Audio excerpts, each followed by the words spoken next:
تو ہمارے حضرت رحمۃ اللہ علیہ فرماتے تھے کہ قرآن مجید کی آیت ہے سلام علی نوح فی العالمین، جو بندہ رات کے وقت اس آیت کو پڑھ لے تو اللہ تعالیٰ اس کو موذی چیزوں سے محفوظ فرما لیتے ہیں۔ حضرت فرماتے ہیں کہ ہم چھوٹے بچے تھے، رات کو جب گھر سے نکلنا ہوتا تھا تو مائیں اپنے بچوں کو بتاتی تھیں کہ بچوں پہلے یہ آیت پڑھو پھر باہر نکلو تو سانپ بچھو اور موذی چیزیں تمہیں نقصان نہیں پہنچائیں گی۔ تو حضرت فرماتے تھے ہم ان کو پڑھا کرتے تھے اور ہمیں چیزوں کا نقصان نہیں ہوتا تھا۔ اس آیت کے عجیب اثرات ہم نے اپنی زندگی میں دیکھے ہیں۔ اگر آدمی کسی بھی موذی چیز سے بچنا چاہے اس آیت کو پڑھ لے اللہ تعالیٰ حفاظت فرما دیتے ہیں۔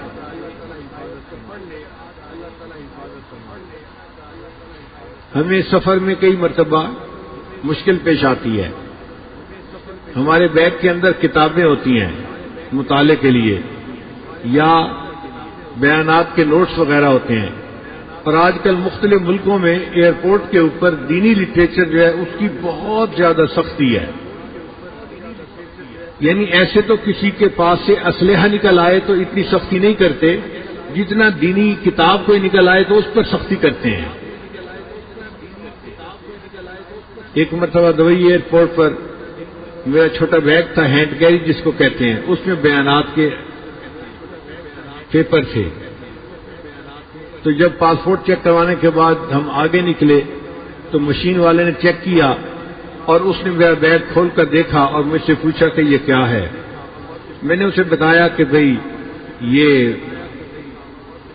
میرے نوٹس ہیں، میں نے کتاب پڑھی اور جو مجھے پسند آئی بات وہ میں نے اس کے اوپر لکھ لی ہے۔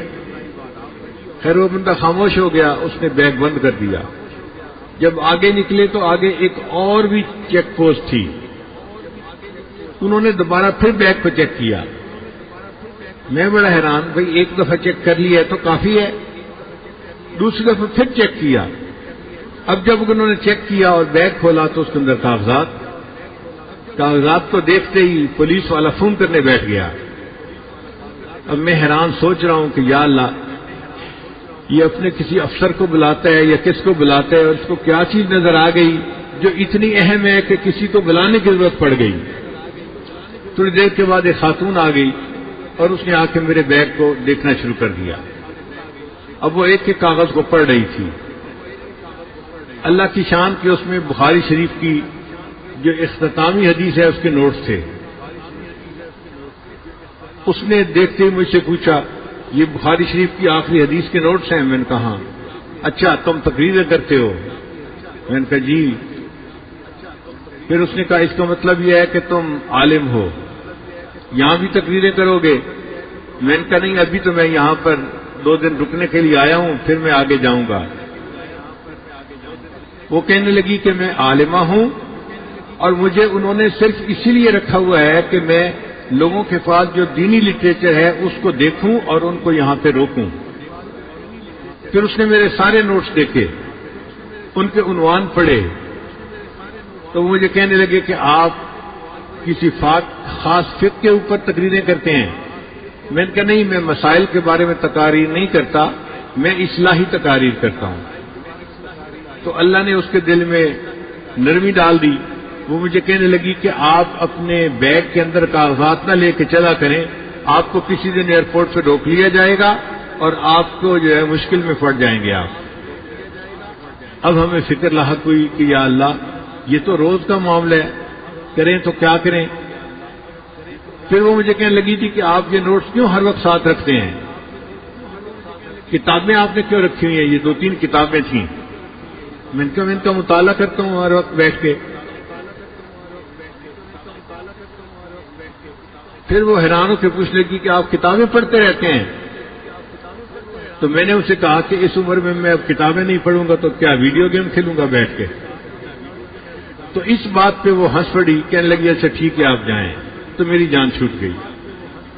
پھر اس کے بعد ہمیں پریشانی ہوئی کہ یا اللہ، اب ان نوٹس کا کیا کریں؟ ہمیں ضرورت بھی پڑتی ہے، مختلف جگہوں پہ جانا ہوتا ہے، کبھی یہ بیان کرو کبھی وہ بیان کرو، تو نوٹس کا ہونا بھی ضروری اور ہیں بھی پابندیاں۔